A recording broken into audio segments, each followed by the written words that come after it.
നമസ്കാരം, VCV ന്യൂസിലേക്ക് സ്വാഗതം. പ്രധാന വാർത്തകളിലേക്ക്.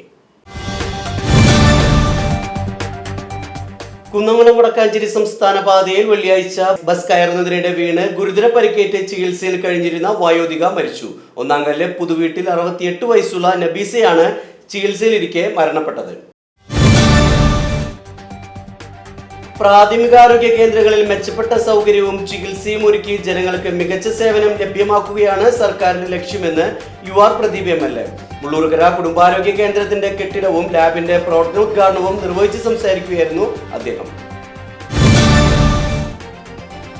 2025 ജനുവരി മാസത്തെ തലപ്പള്ളി താലൂക്ക് വികസന സമിതി യോഗം തലപ്പള്ളി കോൺഫറൻസ് ഹാളിൽ ചേർന്നു. വടക്കാഞ്ചേരി നഗരസഭാ ചെയർമാൻ PN സുരേന്ദ്രന്റെ അധ്യക്ഷതയിലാണ് യോഗം ചേർന്നത്. താലൂക്കിൽ ഉൾപ്പെടുന്ന വിവിധയിടങ്ങളിലെ വിവിധ വിഷയങ്ങളിൽ ചർച്ചകളും തീരുമാനങ്ങളും എടുത്തു. അനധികൃതമായി മണ്ണ് കടത്തിയിരുന്ന 2 ടിപ്പർ ലോറികൾ എരുമപ്പെട്ടി പോലീസ് പിടികൂടി. രഹസ്യ വിവരത്തെ തുടർന്ന് പ്രദേശത്ത് പോലീസ് നടത്തിയ പരിശോധനയിലാണ് ലോറികൾ പിടികൂടിയത്. തിരുവല്ലാമലയിലെ വ്യവസായശാലയിൽ പൊട്ടിത്തെറി. തിരുവല്ലാമല പാമ്പാടി ദേവിക എന്ന ഫുഡ് ഫാക്ടറിയിലാണ് അപകടം നടന്നത്. വെർമിസെല്ലി നിർമ്മാണ കമ്പനിയിലെ ബോയിലറാണ് പൊട്ടിത്തെറിച്ചത്.